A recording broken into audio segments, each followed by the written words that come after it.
Contract.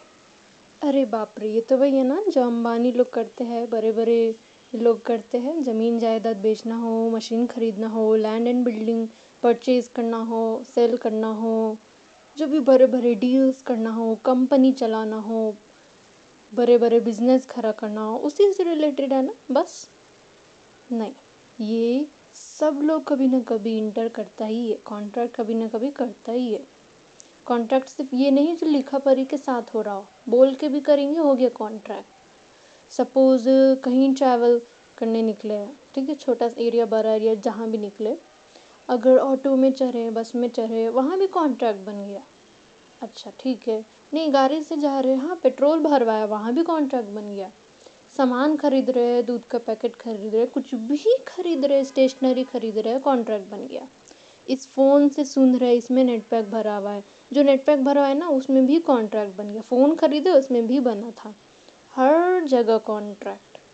अच्छा, तो ये तो हमेशा हम लोग करते ही रहते हैं, कुछ नया चीज़ तो है नहीं। बट कभी कल को कोई दिक्कत होगा, सपोज कोई उधार में सामान लाया है और पैसा नहीं दे रहा है, तो क्या होगा। सपोज डिलीवरी करने के लिए कुछ सामान मंगवाए थे, ऑनलाइन डिलीवरी आ रहा था, रास्ते में सामान डैमेज हो गया, तो क्या होगा। जो खरीद रहा था उसको देना पड़ेगा, या फिर जो बेच रहा था वो बोलेगा कि नहीं हम तो नहीं जानते, आपने खरीद चुका है, आप लीजिए, या उसी को सहना पड़ेगा नुकसान जो बेच रहा है। क्या होगा।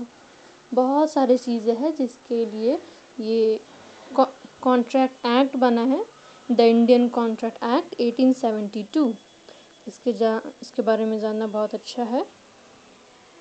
तो लास्ट एपिसोड में हमने देखा था कॉन्ट्रैक्ट, उसका थोड़ा इंट्रोडक्शन एंड उसका मीनिंग क्या है बेसिकली, एग्रीमेंट का डेफिनेशन, प्रॉमिस का डेफिनेशन, कॉन्ट्रैक्ट का डेफिनेशन है ना, एंड ये पूरे इंडिया में लागू होता है। सो कॉन्ट्रैक्ट बेसिकली क्या है, जो ऑफर दिए, एक्सेप्टेंस मिल गया, अगर वो लॉ से इन्फोर्सिएबल है तो वो बन गया हमारा कॉन्ट्रैक्ट। बट ऑन डिटेल में आगे देखेंगे। जैसे कि फॉर एग्ज़ाम्पल ए ने बी को बोला था कि 2 लाख में कार ले लो, बी मान गया, ठीक, तो ये एग्रीमेंट तो है ही, साथ ही साथ ये ऐसा एग्रीमेंट है जो लॉ से इन्फोर्स कराया जा सकता है। मतलब अगर कोई अपना पार्ट नहीं निभाएगा तो लॉ में केस कर दिया जाएगा कि नहीं हमको चाहिए, तो वो हो गया इन्फोर्सिबिलिटी बाय लॉ, वो भी है। तो ये बन गया हमारा कॉन्ट्रैक्ट। ठीक है, तो अब आगे देखेंगे essentials of a valid contract. मतलब क्या क्या चीज़ होने से कॉन्ट्रैक्ट वैलिड कहलाएगा, कब कॉन्ट्रैक्ट वैलिड कहलाएगा, क्या क्या चीज़ इसमें होना चाहिए। ठीक है, तो ये तो सेक्शन 10 में दिया हुआ है क्या क्या चीज़ होना चाहिए, बट उसके अलावा भी और भी बहुत सारी चीज़ें हैं जो सेक्शन 10 में तो नहीं दिया हुआ है, बट अदर सेक्शन से इधर उधर से पता चलता है।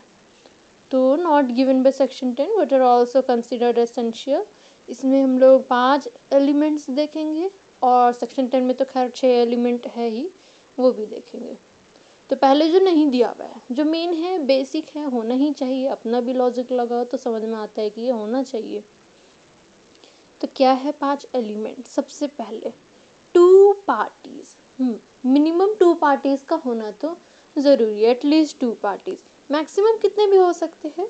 एंड ये पार्टी वो बर्थडे पार्टी वाला नहीं है, वो पार्टी है जो पीपल के हिसाब से, चाहे वो नेचुरल पर्सन हो जैसे हम और आप, या फिर आर्टिफिशियल पर्सन हो, मतलब लॉ जिससे को बनाया है, जैसे कंपनी, यूनिवर्सिटीज़, ये सब क्या है, आर्टिफिशियल पर्सन।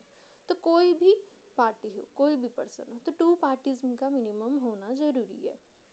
नेचुरल पर्सन के साथ भी कर सकता है, आर्टिफिशियल पर्सन के साथ भी कर सकता है, इनफैक्ट नेचुरल पर्सन आर्टिफिशियल के साथ भी कर सकता है।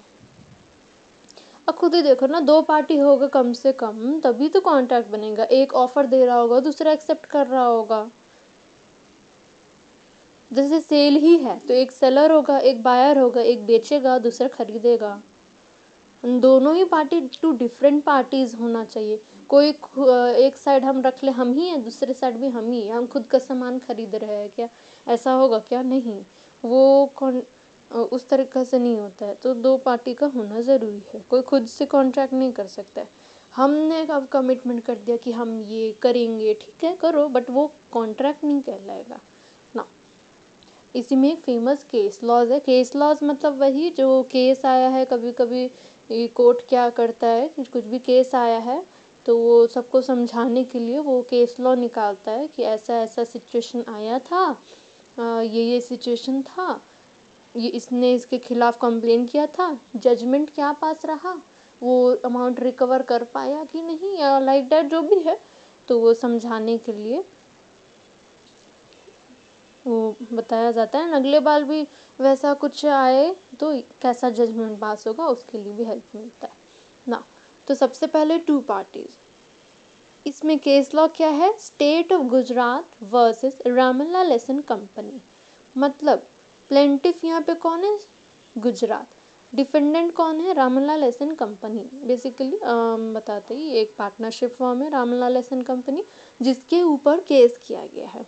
हुआ क्या था, पार्टनरशिप फर्म है वो डिज़ोल्व हो रहा था, मतलब बंद हो रहा था, तो एसेट्स सब बट रहे थे पार्टनर्स में। अब सेल्स टैक्स ऑफिसर आ गए इसको टैक्स करने, तो but it was held that it was not sale, the partners being joint owner of those assets cannot be both buyer and seller। वो तो जॉइंट ओनर होते हैं ना पार्टनर्स, तो वो खुद भी बायर हो खुद भी सेलर हो, ऐसा नहीं होगा, तो ये सेल है ही नहीं। अब सेल ही नहीं है तो टैक्स भी नहीं होगा ना ना। दूसरा एलिमेंट क्या है, parties must intend to create legal obligation। Legal obligation create करने का इंटेंशन होना चाहिए माइंड में पार्टीज के, ठीक है। There must be an intention on the part of the parties to create legal relationship between them.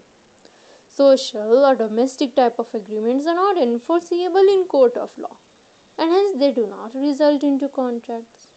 Simple है, legal intention होना चाहिए। सोशल और डोमेस्टिक टाइप ऑफ एग्रीमेंट में लीगल इंटेंशन नहीं होता है, इसलिए वो इन्फोर्स नहीं करवाया जा सकता है, वो कॉन्ट्रैक्ट नहीं बनता है, ठीक है।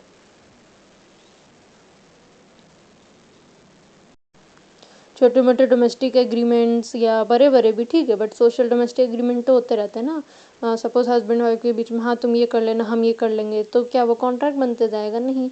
नहीं किया, छूट गया, कुछ भूल गए, तो क्या उसके लिए वो केस कर देंगे, नहीं। वैसे केस करता नहीं है, बट इन केस अगर हुआ तो क्या सही क्या गलत है वो तो जानना चाहिए ना। या कोई भी सोशल एग्रीमेंट है कि चलो पार्टी में बुलाया है बट पार्टी कैंसिल करना पड़ा, पार्टी के चलते कोई दूर से यहाँ आए थे, फ्लाइट का टिकट बुक करवाए थे, तो क्या अब हमको तुम दो, फ्लाइट का पैसा मेरा तो वेस्ट चला गया पैसा, तो क्या होगा यहाँ पे, अगर वो चला गया कोर्ट के पास तो क्या पैसा देना पड़ेगा फ्लाइट के लिए जो लगा था, कि नहीं देना पड़ेगा, नहीं देना पड़ेगा। कॉन्ट्रैक्ट वो जनरली सोशल के हिसाब से बना था कि भाई ठीक है, खुशी का पार्टी देना है कोई भी चीज़ का। अच्छा, तो इसी एक बहुत फेमस केस लॉ है बाल्फर वर्सेस बाल्फर। मिसेस बाल्फर वर्सेस मिस्टर बाल्फर, मतलब कि जो वाइफ थी वो हस्बैंड के ऊपर केस कर दी थी। हुआ क्या था इसमें, husband agreed to pay to his wife certain amount as maintenance every month while he was abroad. Husband failed to pay the promised amount. Wife sued him for the recovery of the amount. इन दोनों के बीच agree हुआ था कि देखो husband abroad में रहेगा तो कुछ अमाउंट हर महीने देते रहना, बट वो एक बार ऐसा हुआ कि वो नहीं दिया। अब वाइफ केस कर दी हस्बैंड के खिलाफ कि ये तो बोला था हमको इतना अमाउंट देगा, प्रॉमिस किया था बट दे नहीं रहा है, हमको चाहिए है। वो कोर्ट पहुंच गए। कोर्ट में अब हुआ क्या है ना, wife could not recover at as it was a social agreement and the parties did not intend to create legal relations। Social agreement था, इसमें लीगल इंटेंशन नहीं था, तो कॉन्ट्रैक्ट भी नहीं बना, तो वाइफ अमाउंट रिकवर नहीं कर पाए। नेक्स्ट एक और एग्जांपल देखते हैं।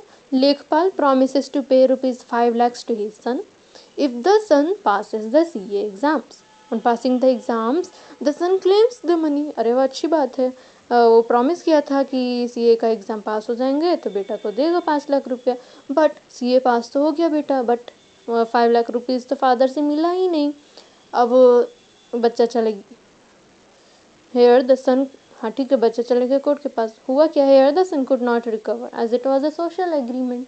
अब ये तो सोशल एग्रीमेंट है ना, तो वो तो रिकवर कर ही नहीं सकता। मतलब ये एग्जाम्पल है, ये एक्चुअल में हुआ नहीं था। केस लॉज मतलब वो एक्चुअल में हुआ है एंड कोर्ट बता रहा है, और एग्जाम्पल्स जो अलग से होगा ना, मतलब कि एग्जाम्पल ले लेते हैं, कोई ऐसा सिचुएशन आ गया तो क्या वो कर पाएगा आगे रिकवर? नहीं कर पाएगा amount. End of course actual में तो ऐसा केस आता ही नहीं। ये एग्ज़ाम पास किया मतलब उसको पता है कि, और पता नहीं भी होता तो भी वो नहीं करता, ठीक है, कि ये सोशल एग्रीमेंट है तो कॉन्ट्रैक्ट तो बनेगा नहीं ना। एक और एग्जांपल ले लेते हैं। A sold goods to B on a condition that he must pay for the amount of goods within 30 days। A B को कुछ सामान दिया है, सामान बेचा है कि 30 दिन के अंदर उसका पेमेंट कर देने। तो इसमें तो ये intended to create legal relationship ना with B, hence the same is contract. On failure by B for making a payment on due date, A can sue him in the court of law। अब वो 30 दिन के अंदर payment नहीं करेगा जो सामान खरीदा था, तो जो दुकानदार है वो तो केस कर ही सकता है, अमाउंट रिकवर कर सकता है, क्योंकि यहाँ पे तो लीगल इंटेंशन बन गया ना। ठीक है, नेक्स्ट फिर क्या है? Other formalities to be complied with in certain cases. Contract लिख के भी कर सकते हैं, बोल के भी, इट में भी रिटन और spoken. As to legal effects, there is no difference between a written contract and contract made by word of mouth। लिख के बोला गया है या बोल के बोला गया, इसमें कुछ अंतर नहीं है। वर्ड्स लिखे हैं या बोले हैं उसमें अंतर नहीं है। But in the interest of the parties the contract must be written, लिखा हुआ तो अच्छा है। In case of certain contract some other formalities have to be complied with to make an agreement legally enforceable। कुछ कुछ cases है जिसमें बताया गया ये फॉर्मेलिटीज करने हैं तभी वो लीगली इन्फोर्सिएबल होगा, तभी वो कॉन्ट्रैक्ट बनेगा। For example, contract of insurance is not valid as except as a written contract. Insurance तो हमेशा राइटिंग में ही होना चाहिए, तभी वो कॉन्ट्रैक्ट उसका बनेगा। Further, in case of certain contracts, registration of contract under the laws which is in force at the time is essential for it to be valid। कुछ कुछ केसेस हैं जिसमें रजिस्ट्रेशन तक करवाना ज़रूरी है ताकि वो वैलिड बने कॉन्ट्रैक्ट। जैसे कि इन केस ऑफ इमूवेबल प्रॉपर्टी, मतलब कि लैंड एंड बिल्डिंग, ज़मीन जायदाद बेच रहे, खरीद रहे, तो घर इसके नाम पे करना है तो पूरा रजिस्ट्रेशन करवाना ज़रूरी है ना, नहीं तो वो कॉन्ट्रैक्ट वैलिड नहीं होगा। Thus, where there is any statutory requirement that any contract is to be made in writing or in the presence of witness, or any law relating to the registration of documents must be complied with। जो भी statutory requirement है कि लिखा में होना चाहिए या witness के प्रेजेंस में होना चाहिए या रजिस्ट्रेशन जरूरी है ये डॉक्यूमेंट्स का, तो वो सब ज़रूर होना चाहिए ताकि कॉन्ट्रैक्ट वैलिड बने। Next, certainty of meaning. हाँ, the agreement must be certain and not vague और इनडेफिनाइट। वेग मतलब जैसे धुंधला सा, अनक्लियर सा, तो मतलब मीनिंग जो है वो सर्टेन होना चाहिए, अनक्लियर नहीं होना चाहिए, एकदम क्लियर मीनिंग होना चाहिए। इनडेफिनाइट भी नहीं होना चाहिए, डेफिनाइट होना चाहिए, ठीक है। जैसे कि A agrees to sell to B 100 tons of oil. There is nothing certain in order to show what kind of oil was intended for।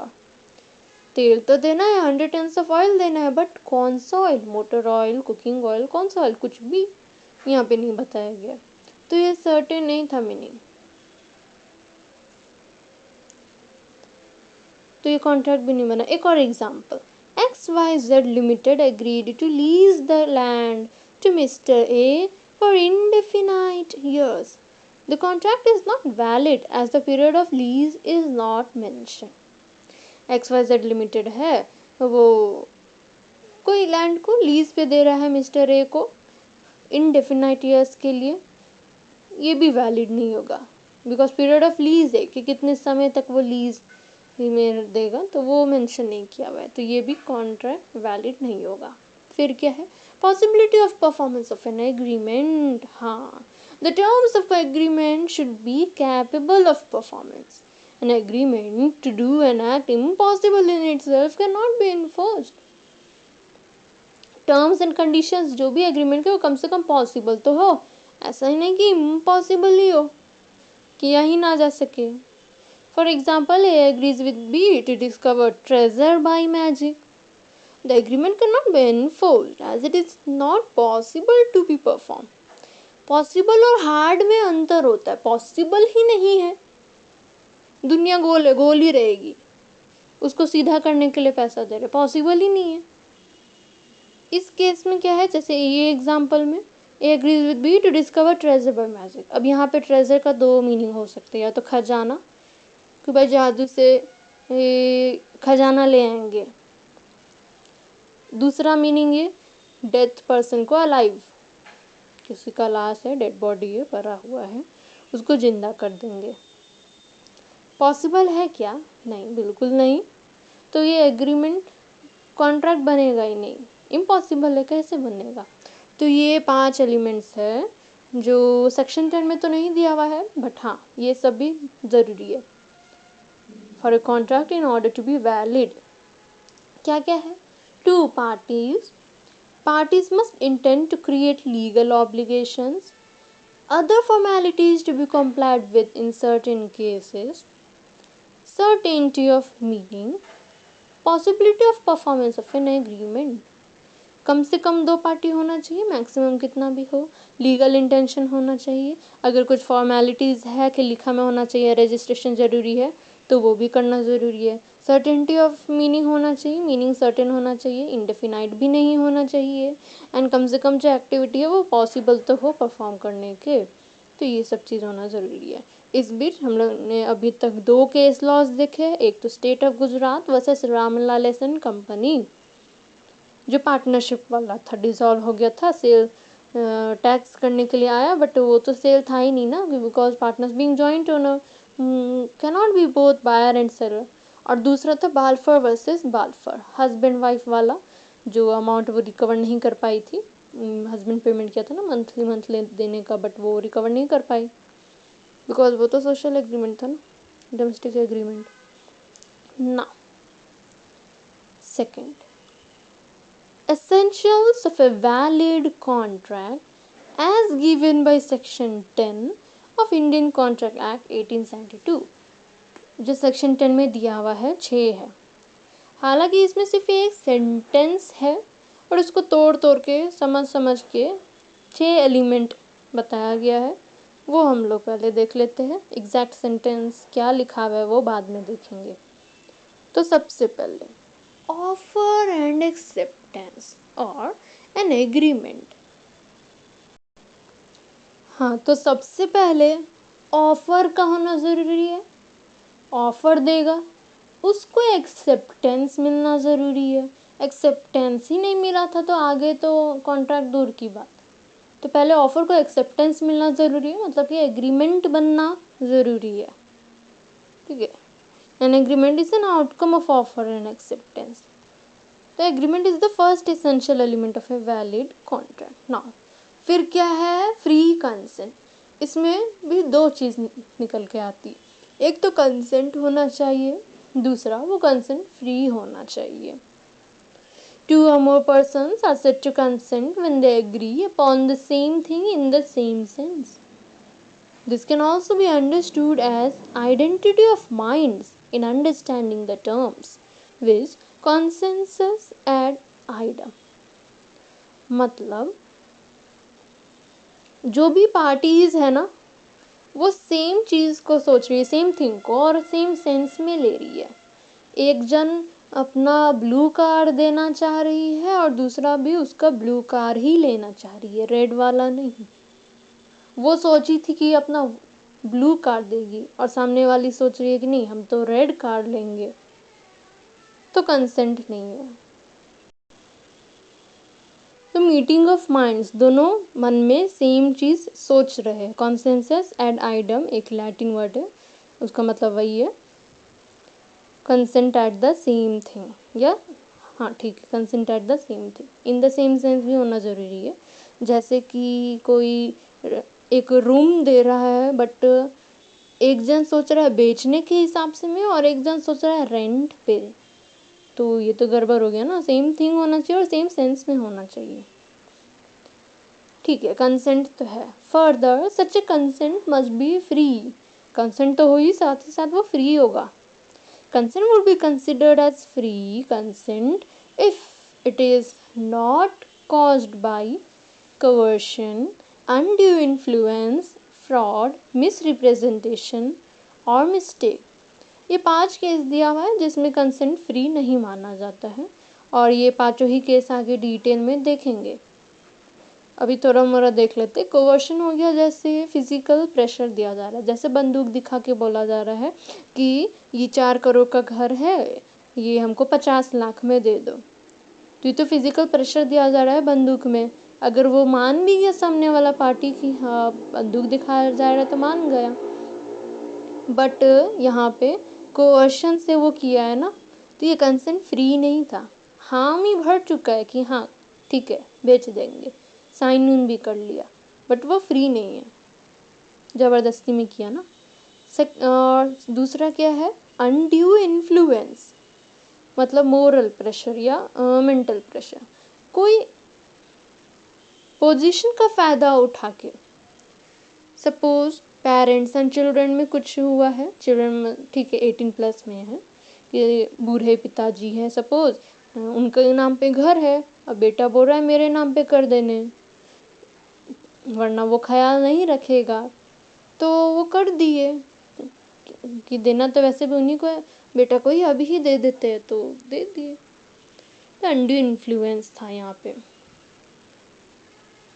Fraud हो गया, धोखा देना, गलत गलत फीचर्स बता के इसमें ये फीचर्स है और एक्चुअल में वो फीचर्स है ही नहीं, जानबूझ के उसको पता है कि ये फीचर्स नहीं है, गलत बता रहा है धोखा दे के ताकि माल बिक जाए, तो वो भी फ्रॉड हो गया।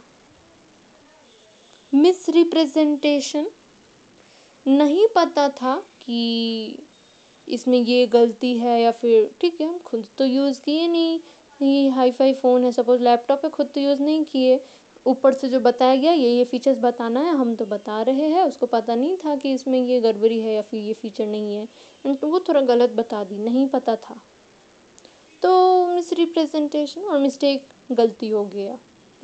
तो खैर आगे देखेंगे डिटेल तो ज़्यादा क्लियर होगा। एग्जाम्पल में यहाँ है, ए who owns 2 cars is selling red car to B. B thinks he is purchasing the black car. There is no consensus at item and hence no contract. ए के पास 2 गाड़ी था, वो बी को बोली कि ये क्या तुम मेरा रेड कार लो, नहीं वो ये नहीं बोली, वो बोली कि मेरा कार लोगे क्या 2 लाख में। बी मान गई, बट बी क्या सोच रही थी कि वो अपना ब्लैक कार देगी, तो एक्चुअली में वो तो ब्लैक कार के लिए मानी ना। यही अगर वो इसके जगह बोलते कि क्या मेरे रेड कार को 2 लाख में लोगे, और तब वो भी मानती बोलती यस, तो ठीक रहता ना। तो इसलिए क्लियर बोलना भी ज़रूरी है। यहाँ पे कंसेंसस एड आइटम नहीं था, दोनों अलग अलग कार सोची थी, तो ये कॉन्ट्रैक्ट भी नहीं बना, तो कंसेंट ही नहीं था ना, तो कॉन्ट्रैक्ट नहीं बना। अब सपोज जैसे कंसेंट तो है बट फ्री नहीं है, इसका एग्जाम्पल में A threatened to shoot B if he, मतलब B, does not lend him 2000 and B agreed to it. बंदूक दिखा के बोल रहा है मान गया। Here the agreement is entered into under coercion and hence not a valid contract. हाँ तो बोल दिया है, बट प्रेशर में आके बोला है, कोवर्शन से बोला है, कंसेंट फ्री नहीं है, तो ये कॉन्ट्रैक्ट वैलिड नहीं बनेगा। खैर ये केसेस जो है वो बाद में इन डिटेल आगे यूनिट्स में देखेंगे। तो ये हो गया फ्री कंसेंट। नेक्स्ट क्या है सेक्शन 10 में, कैपेसिटीज ऑफ द पार्टी। हाँ, capacity to contract means the legal ability of a person to enter into a valid contract. कम से कम वो एबल तो हो कॉन्ट्रैक्ट इंटर करने के। कॉन्ट्रैक्ट तो सब सही है, बट जो कर रहा है वो एलिजिबल ही नहीं था, तो भी तो वो वैलिड नहीं कहलाएगा। Section 11 of the Indian Contract Act specifies that every person is competent to contract who 3 case होना चाहिए, तीनों ही केस मैच करना चाहिए, तभी वो एलिजिबल होगा, कैपेबल होगा कॉन्ट्रैक्ट करने के लिए। क्या क्या है? Who is of the age of majority according to the law to which he is subject, and is of sound mind, and is not otherwise disqualified from contracting by any law to which he is subject। मतलब पहला तो ये कि वो major होना चाहिए, minor नहीं होना चाहिए। 18 ईयर्स कंप्लीट हो चुका है या उससे ज़्यादा हो रहा है तो वो मेजर है। According to the law to which he is subject, मतलब जो लॉ के हिसाब से, जैसे मैरिज के हिसाब से तो थोड़ा अलग बना हुआ है ना, 21 ईयर्स में कोई मेजर कहलाएगा, बट ऐसे बाद बाकी में तो हर जगह मेनली 18 ईयर्स ही है, तो 18 ईयर्स यहाँ पे लेके चलते। तो 18 ईयर्स कंप्लीट हो गया या उससे ज़्यादा हो रहा है, कंप्लीट हो गया या उससे ज़्यादा हो रहा है, तब वो मेजर है, तो वो कॉन्ट्रैक्ट कर सकता है। तो यहाँ पे कंप्लीट हो गया मतलब जैसे सपोज 2000 का बर्थ डेट है 5 जनवरी, तो 5 जनवरी 2018 को 18 ईयर्स कंप्लीट होगा, तब तो 5 जनवरी से वो इंटर कर सकता है कॉन्ट्रैक्ट। अगर वो एक दिन पहले भी कर लेगा ना, 4 जनवरी को रात 12 बजे से पहले, तो नहीं कहलाएगा कॉन्ट्रैक्ट, वैलिड नहीं होगा। बट वही 12 बजने के बाद वो करेगा, 1 मिनट बाद भी करे तो वो 12 बज गया है, बर्थडे उसका 5 जनवरी 2018, तब वो इंटर कर सकते हैं कॉन्ट्रैक्ट। ऐसा क्यों? मैच्योरिटी लेवल के लिए। बट रियलिटी अगर देखें मैच्योरिटी लेवल के हिसाब से यहाँ पे 18 जो कुछ एक पॉइंट होना चाहिए था, fix period of time, duration नहीं, फिक्स पॉइंट होना चाहिए था, पॉइंट ऑफ टाइम, इसलिए वो 18 ईयर्स का 12 बजे सेट किया गया है, वरना 1 मिनट पहले आगे से तो मैच्योरिटी लेवल आगे पीछे उतना नहीं होता ना 1 मिनट में, बट वो लीगल इफेक्ट्स के लिए वो 1 मिनट भी अंतर है, ठीक है। दूसरा क्या है? साउंड माइंड का होना चाहिए। अच्छा, ये जो मेजर होना चाहिए ना, वो उस वक्त जिस वक्त वो इंटर कर रहा है कॉन्ट्रैक्ट, उस वक्त वो 18 ईयर्स का होना चाहिए जो इंटर कर रहा है वही।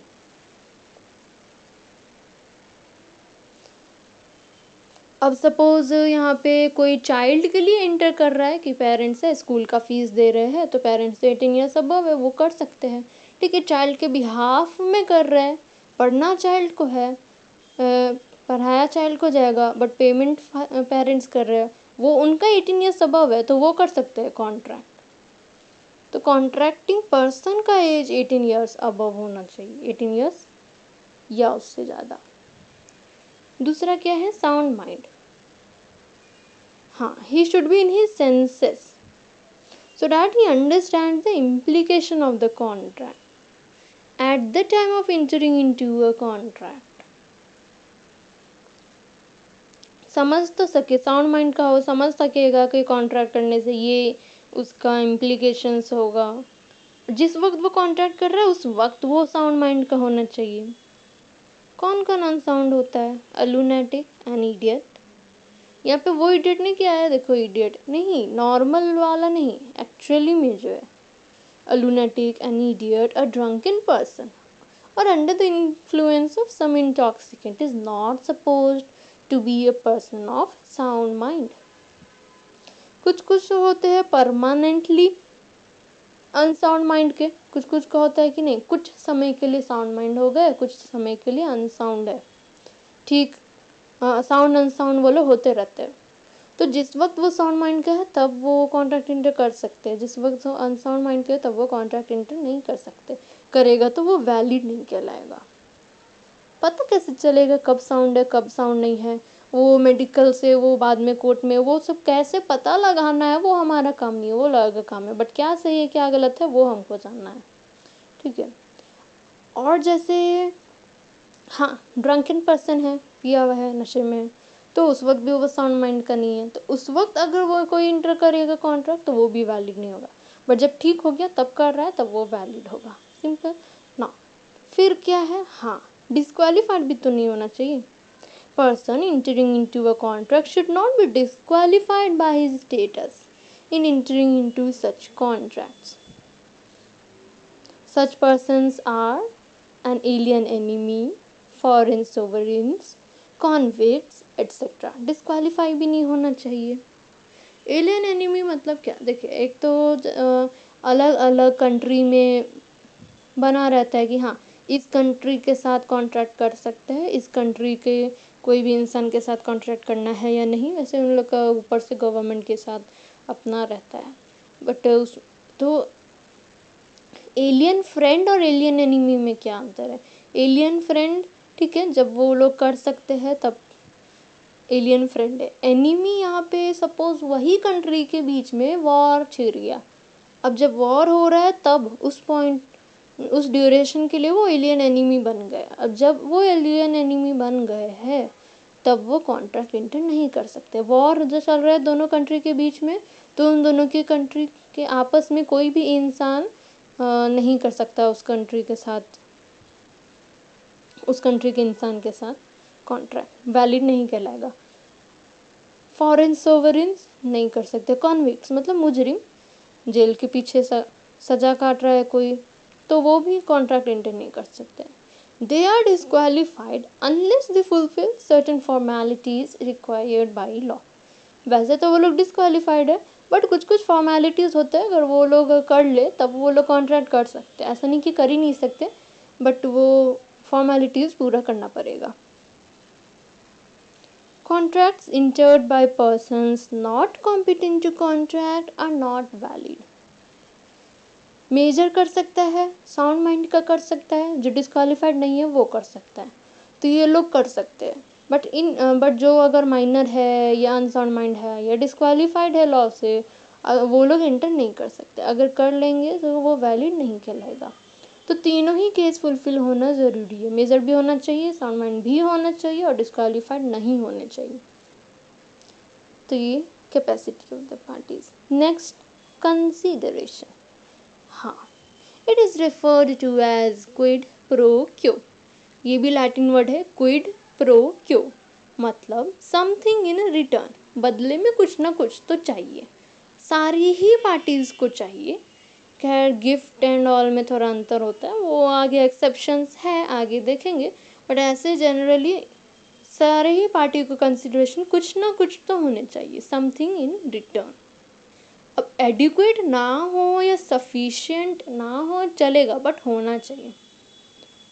अगर सफिशिएंट ना है, कॉन्ट्रैक्ट वैलिड तो कहलाएगा. बट वहाँ पे एक शक जाता है कि जैसे सपोज जो एग्जांपल था ना, 4 करोड़ का घर है, 50 लाख में बेच रहा है, बट ऐसा क्यों करेगा कोई?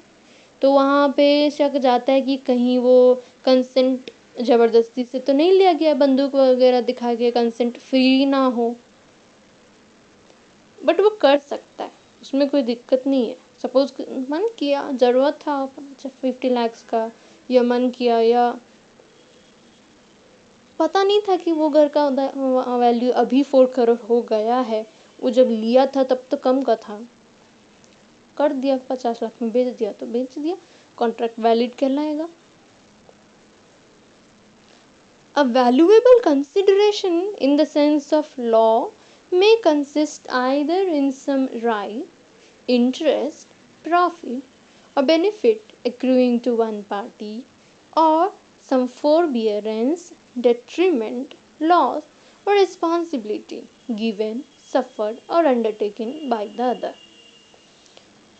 मतलब कंसिडरेशन जरूरी नहीं है कि कैश में ही हो. कैश में मतलब बैंक, कैश इन हैंड, या फिर बैंक में अकाउंट में वैसे करके चेक से हो, कोई ज़रूरी नहीं है. कुछ भी वैल्यूएबल कंसिडरेशन होना चाहिए. और जैसे एक जन कैश दे रहा है तो बदले में दूसरा जन तो वैसे भी कैश नहीं दे रहा है ना, कुछ सामान दे रहा है, कोई प्रोडक्ट दे रहा होगा या कुछ सर्विस मिल रहा होगा, कुछ ना कुछ तो मिल रहा होगा ना, तो वो भी तो कंसिडरेशन उसके लिए है जो पैसा दे रहा है. तो वैल्यूएबल कंसिडरेशन लेकिन है क्या? तो ये सम राइट, इंटरेस्ट, प्रॉफिट या बेनिफिट होना चाहिए. अच्छा, एक को मिलेगा दूसरे को भी मिलेगा, बट एक उसके पॉइंट ऑफ व्यू से देखे, उसको कुछ मिलेगा तो कुछ देना भी तो होगा, इसलिए सम फोरबियरेंस, डेट्रीमेंट, लॉस या रिस्पॉन्सिबिलिटी बोला गया। एग्जाम्पल्स देखते हैं। A agrees to sell his books to B for ₹100। A B को अपना बुक देगा, ओल्ड बुक देगा 100 रुपीज में। ठीक है, प्रॉमिस कर लिया है, वो लोग एक्सेप्ट भी कर लिए। ए को क्या मिलेगा? 100 रुपीज मिलेगा। ए के लिए कंसिडरेशन है 100 रुपीज, बट कुछ उसको देना भी तो पड़ रहा है, बुक देना पड़ रहा है। उसी तरह बी के पॉइंट ऑफ व्यू से देखे तो बी को क्या मिलेगा? बुक मिलेगा। तो बुक यहाँ पे बी के लिए कंसिडरेशन है, बट कुछ देना भी तो पड़ रहा है। क्या देना पड़ रहा है? 100 रुपीज। तो इसलिए मिलता भी है, देना भी होता है, गिव एंड टेक दोनों साइड से। तो कंसिडरेशन का होना जरूरी है, एंड सबके लिए होना चाहिए, जरूरी है in general. Next, lawful consideration and object. Consideration भी लॉफुल होना चाहिए और जो ऑब्जेक्ट है वो भी लॉफुल होना चाहिए। Section 23 states that consideration or object is not lawful। 6 case दिए हुए जब लॉफुल नहीं होगा। If it is prohibited by law, law मना कर रहा है डायरेक्टली, और it is such as would defeat the provisions of law. Law मना तो नहीं कर रहा है, बट कुछ ना कुछ उसका प्रोविजन डिफीट हो रहा है। जैसे लॉ डायरेक्ट मना कर रहा है कोई काम करने से, वहाँ पे बैन किया हुआ है सपोज वाइन, तो प्रोहिबिटेड बाय लॉ है। और defeat the provisions of law, जैसे मेडिसिन तो नहीं मना किया गया हुआ है, बट मेडिसिन दे रहे हैं बिना बिल के, जीएसटी ना भरना पड़े, तो जीएसटी वाला तो इसमें डिफीट हुआ ना provision. If it is fraudulent, fraud करने के लिए, धोखा दे के ये कुछ एग्री करवा रहे हैं, धोखा दे के प्रोडक्ट बेच रहे हैं या सर्विस या कुछ भी, और involves injury to the person और property of another.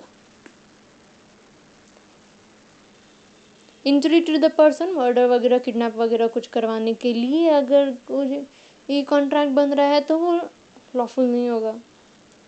Property of another, खुद की प्रॉपर्टी में कुछ करना है करो ना, हाँ ठीक है, घर तोड़वा के हमको फैक्ट्री बनवाना था, हम तोड़वा रहे, कोई बाहर वाला आएगा मना करने नहीं आएगा, जब तक हर चीज़ ठीक है।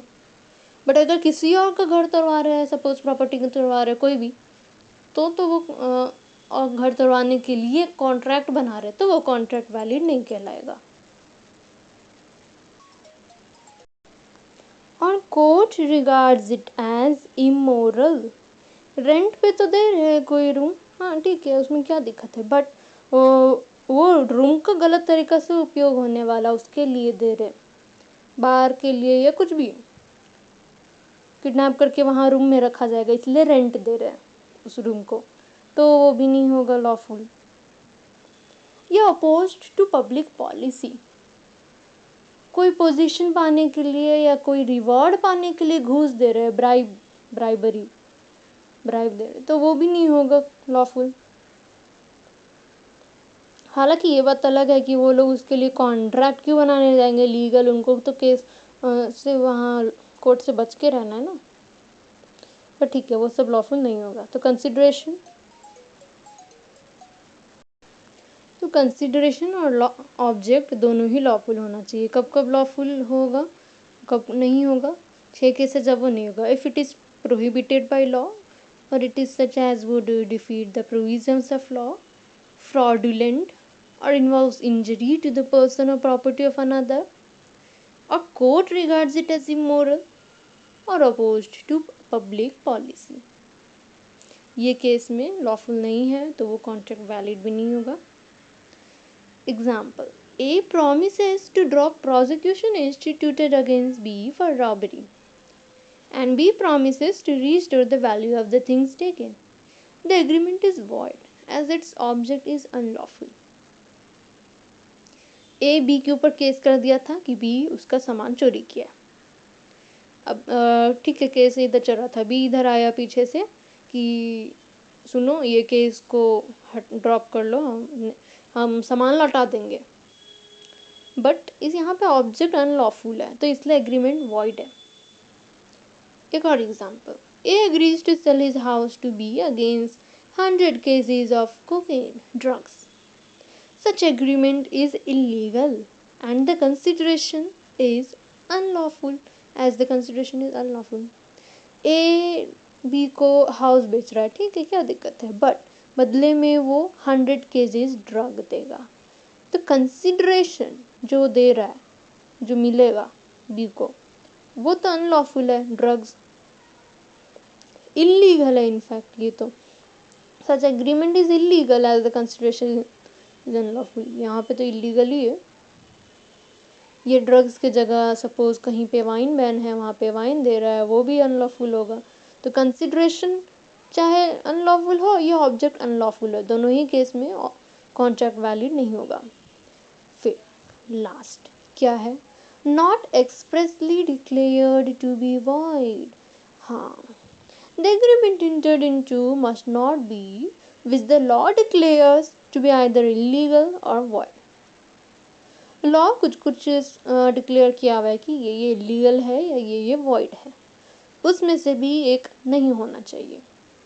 An illegal agreement is an agreement expressly और इम्प्लाइडली प्रोहिबिटेड बाय लॉ। मना ही किया गया है, एक्सप्रेसली बोल के इम्प्लाइडली समझ में आता है कि मना होगा। इलीगल एग्रीमेंट हो गया ना, मर्डर हो गया, इलीगल एग्रीमेंट हो गया, वैलिड नहीं है। या void agreement is one without any legal effects, legal effects उसमें नहीं होगा, उसे जो भी एग्रीमेंट में लीगल इफेक्ट्स नहीं होता है, अनएनफोर्सिबल होता है, वो void हो गया। जैसे देखे थे ना एग्रीमेंट, अगर वो इनफोर्सिबल है तो कॉन्ट्रैक्ट है, बट अगर वो इनफोर्सिबल नहीं है, void एग्रीमेंट है। For example, create to commit murder or making or publishing defamatory statements or entering into agreements which are opposed to public policy are illegal in nature। जो भी illegal in nature है, murder हो गया, किसी के बारे में गलत बोलना, छपवाना न्यूज़पेपर में, या कुछ भी पब्लिक पॉलिसी के खिलाफ में है, वो भी इलीगल हो गया। इसके लिए अगर कोई कॉन्ट्रैक्ट बन रहा है तो वो वॉइड, अच्छा ये हाँ ठीक है, या वो भी वैलिड नहीं होगा। Similarly, any agreement in restraint of trade, marriage, legal proceedings, etc. are classic examples of void agreements। कोई भी एग्रीमेंट है, रिस्ट्रेन मतलब कंट्रोल है, कर रहा है, रोक रहा है, कोई ट्रेड या मैरिज करने के लिए, लीगल प्रोसीडिंग्स, जो चीज़ लीगल प्रोसीडिंग्स को रुकवा रहा है, मैरिज को रुकवाने के लिए कॉन्ट्रैक्ट बन रहा है, ट्रेड रुकवाने के लिए कॉन्ट्रैक्ट बन रहा है, तो वो सब वॉइड है। एक्सेप्शंस है, जैसे चाइल्ड मैरिज को रुकवा रहा है तो वो तो अच्छी बात है ना, एक्सेप्शंस हर जगह आएंगे आगे, बट वैसे जो भी नॉर्मली नहीं करना चाहिए वो सब में है, वॉइड एग्रीमेंट है, तो वो कॉन्ट्रैक्ट वैलिड नहीं होगा। तो ये सब 6 एसेंशियल एलिमेंट्स है given in section 10 of the Indian contract act 1872। क्या क्या है, एग्रीमेंट का होना ज़रूरी है, मतलब ऑफर को एक्सेप्टेंस मिले एग्रीमेंट तो बने। दूसरा, फ्री कंसेंट होना चाहिए, मतलब कंसेंट तो हो, कंसेंट फ्री भी हो, सेम थिंग सोच रहा है, सेम सेंस में सोच रहा है, तो कंसेंट हो गया। और वो फ्री होना चाहिए, वो जो 5 केस था ना, coercion, undue influence, fraud, misrepresentation, mistake, ये नहीं होना चाहिए। फिर कैपेसिटी ऑफ द पार्टी, जो पार्टी कॉन्ट्रैक्ट इंटर कर रहे हो कैपेबल तो हो लीगली, मतलब वो मेजर होने चाहिए, साउंड माइंड होने चाहिए, और लॉ से डिस्क्वालीफाइड भी नहीं होने चाहिए कॉन्ट्रैक्ट इंटर करने के लिए। फोर्थ क्या है, कंसिडरेशन, कंसिडरेशन का होना ज़रूरी है, सबको कुछ ना कुछ मिलना चाहिए, समथिंग इन रिटर्न। एडिक्वेट ना हो चलेगा, बट होना चाहिए। फिर क्या है, lawful consideration and object, object भी लॉफुल होना चाहिए, कंसिडरेशन भी लॉफुल होने चाहिए। कौन कौन से केस में लॉफुल नहीं होगा, इफ इट इन्वॉल्व्स इंजरी, ठीक है, if it is prohibited by law, या defeat the provisions of law, या fraudulent, involves injury to the person or property of another, ये court regards it as immoral या opposed to public policy. तो यहाँ सब में ऑब्जेक्ट लॉफुल नहीं है, कंसिडरेशन भी लॉफुल होना चाहिए, जैसे ड्रग्स, वाइन जहाँ पर बैन है तो वहाँ के लिए वो सब अनलॉफुल हो गया। फिर हो गया not expressly declared to be void. Illegal agreement भी नहीं होना चाहिए, वॉइड एग्रीमेंट भी नहीं होना चाहिए, नहीं तो वो वैलिड कॉन्ट्रैक्ट नहीं बनेगा। कुछ इलीगल है या वॉइड है, जैसे इलीगल में जैसे मर्डर वगैरह हो गया, वॉइड में हो गया जैसे इलीगल प्रोसीडिंग्स रुकवा रहे, ट्रेड रुकवा रहे, मैरिज रुकवा रहे, ये सब हो गया। कुछ कुछ है अलग अलग, आगे डिटेल में देख सकते हैं, बट यहाँ पे ये 6 केसेस में होने ज़रूरी है ना। सेक्शन 10 में लिखा क्या, इन terms of section 10 of the act, यही 6 चीज़ को जोड़ के है। All agreements are contracts if they are made by the free consent of the parties competent to contract for a lawful consideration and with a lawful object and are not expressly declared to be void। तो ये जो 6 चीज़ था ना essential elements, वही चीज़ है इसमें। All agreements, पहले तो एग्रीमेंट का होना ज़रूरी है, तो ऑल एग्रीमेंट्स है contract if they are made by the free consent, free consent भी कवर हो गया, of the parties competent to contract, capacity of the parties, for a lawful consideration, consideration तो होना ही चाहिए और लॉफुल भी होना चाहिए, and with a lawful object and are not expressly declared to be void. तो ये 6 चीज़ को जोड़ के यहाँ पे ये बन गया सेंटेंस में जो दिया हुआ है। ये सेंटेंस भी याद रख लेंगे तो ये 6 चीज़ हो जाएगा। यही मेन है, यही एक्चुअल में एसेंशियल्स जो डायरेक्टली सेक्शन 10 में दिया हुआ है, यही 6 है। तो हम लोग 2 देखे, essentials of a valid contract not given by section 10 but are also considered essential, जिसमें 5 चीज़ था। 2 पार्टीज, कम से कम 2 पार्टी होना चाहिए, मैक्सिमम कितने भी होंगे, नेचुरल पर्सन भी चलेंगे, आर्टिफिशियल पर्सन भी चलेंगे। Parties must intend to create legal obligation, legal intention होना चाहिए। सोशल डोमेस्टिक टाइप एग्रीमेंट में लीगल इंटेंशन जनरली नहीं होता, हो भी सकता है हस्बैंड वाइफ के बीच में कुछ लीगल इंटेंशन, या फिर सोसाइटी में है, फ्रेंड से घर फ्री में नहीं लेना है हमको, इंटेंशन था, लीगली इंटेंशन था कि वो घर देगा इतने रुपए में, तो वहाँ पर लीगल इंटेंशन आ जाएगा, भले फ्रेंड है कोई बात नहीं। बट जनरली जो होता है यहाँ पे लीगल इंटेंशन नहीं होता है, तो वो सब नहीं आएगा। फिर क्या था, other formalities to be complied with in certain cases, जैसे राइटिंग में अगर या रजिस्ट्रेशन जरूरी है तो वो सब होना चाहिए। Certainty of meaning, meaning certain होना चाहिए, इंडेफिनाइट भी नहीं होना चाहिए terms. Possibility of performance of an agreement, possible तो है कम से कम, इम्पॉसिबल भी ना हो। Essentials of a valid contract as given by section 10 of the Indian Contract Act, agreement का होना ज़रूरी है, ऑफर को एक्सेप्टेंस मिलना ज़रूरी है, फ्री कंसेंट का होना ज़रूरी है, कंसेंट तो हो और वो भी फ्री हो, capacity of the parties, capable हो, मेजर भी हो, साउंड माइंड भी हो, डिस्क्वालीफाइड भी ना हो, कंसिडरेशन का होना ज़रूरी है, कंसिडरेशन लॉफुल होना चाहिए, ऑब्जेक्ट भी लॉफुल होना चाहिए, not expressly declared to be void.